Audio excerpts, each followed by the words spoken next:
देहरादून से आपको एक और बड़ी खबर बता रहे हैं, जहां पर गंगोत्री धाम के कपाट बंद होंगे।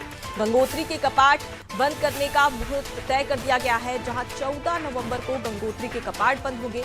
वहीं केदारनाथ के कपाट 15 नवंबर को बंद होंगे। आपको बता दें कि 15 नवंबर को ही यमुनोत्री के कपाट भी बंद होने वाले हैं। हालांकि बद्रीनाथ के कपाट बंद करने की तिथि अब तक तय नहीं की गई है। तो 4 धाम, जिसमें गंगोत्री, यमुनोत्री, केदारनाथ और बद्रीनाथ, जिनमें से 3 धामों के कपाट बंद होने की तारीख तय कर दी गई है। हालांकि बद्रीनाथ के कपाट अब तक बंद करने की तारीख तय नहीं की गई है। सीधे रुक कर लेते हैं, हमारे साथ में सोनू लगातार जुड़े हुए। सोनू, जैसा कि तारीख जारी कर दी है 14 नवंबर, 15 नवंबर को केदारनाथ, यमुनोत्री और साथ ही साथ उसके साथ गंगोत्री के कपाट भी बंद हो जाएंगे। ऐसे में जाहिर सी बात है कि तमाम जो भक्त है उनकी भीड़ और ज्यादा बढ़ जाएगी। ऐसे में प्रशासन के क्या कुछ इंतजाम किए गए हैं? अब देखिए, प्रशासनिक स्तर पर जो है वो तमाम इंतजाम किए जा रहे हैं। ये अपने आप में एक बड़ा अलौकिक नजारा होता है जब विश्व प्रसिद्ध उत्तराखंड के चारों धाम, यमुनोत्री धाम, गंगोत्री धाम, केदारनाथ और बद्रीनाथ धाम के जब कपाट खुलते हैं और जब कपाट बंद करने की तिथि का शुभ मुहूर्त तय किया जाता है।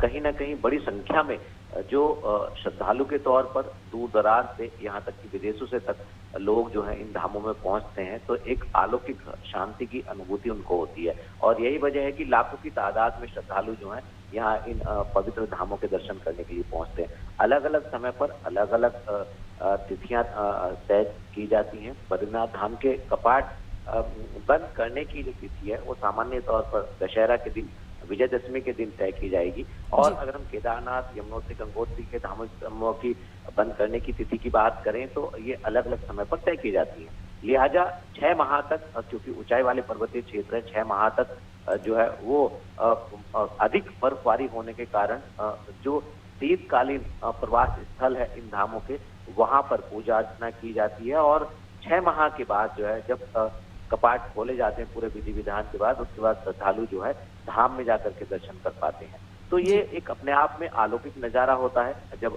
चाहे यमुनोत्री धाम के कपाट खोलने और बंद करने की बात करें, चाहे गंगोत्री धाम के कपाट खोलने और बंद करने की बात करें, और चाहे केदारनाथ और बद्रीनाथ धाम के कपाट खोलने और बंद करने की बात करें। तो ऐसे पवित्र धार्मिक स्थल है जिनका खास तौर पर श्रद्धालुओं को बेसब्री से दर्शन करने का इंतजार होता है।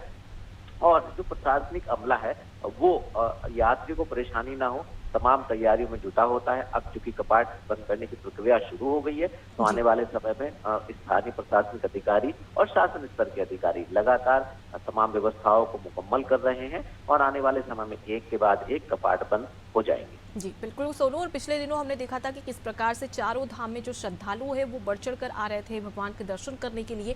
लेकिन अब तारीख जारी कर दी तो जाहिर सी बात है कि तमाम जो श्रद्धालु है जिनके मन में ये लालसा है कि एक बार वो भगवान के दर्शन कर सके, उनकी संख्या काफी तादाद में बढ़ती हुई नजर आ सकती है। मैं लौटूंगी आपके पास, अगली बड़ी खबर पर भी आपसे अपडेट लेंगे। तो देखिए, गंगोत्री धाम के कपाट बंद हो गए, साथ ही गंगोत्री के कपाट बंद होने का शुभ जो मुहूर्त है वो भी तय कर दिया गया है। 14 नवंबर को गंगोत्री के, 15 नवंबर को केदारनाथ के कपाट बंद होंगे, साथ ही यमुनोत्री के भी 15 नवंबर को ही कपाट बंद होने वाले हैं। हालांकि बद्रीनाथ के कपाट बंद करने की तारीख या तिथि अब तक तय नहीं की गई है, जो कि जल्द ही जारी हो सकती है।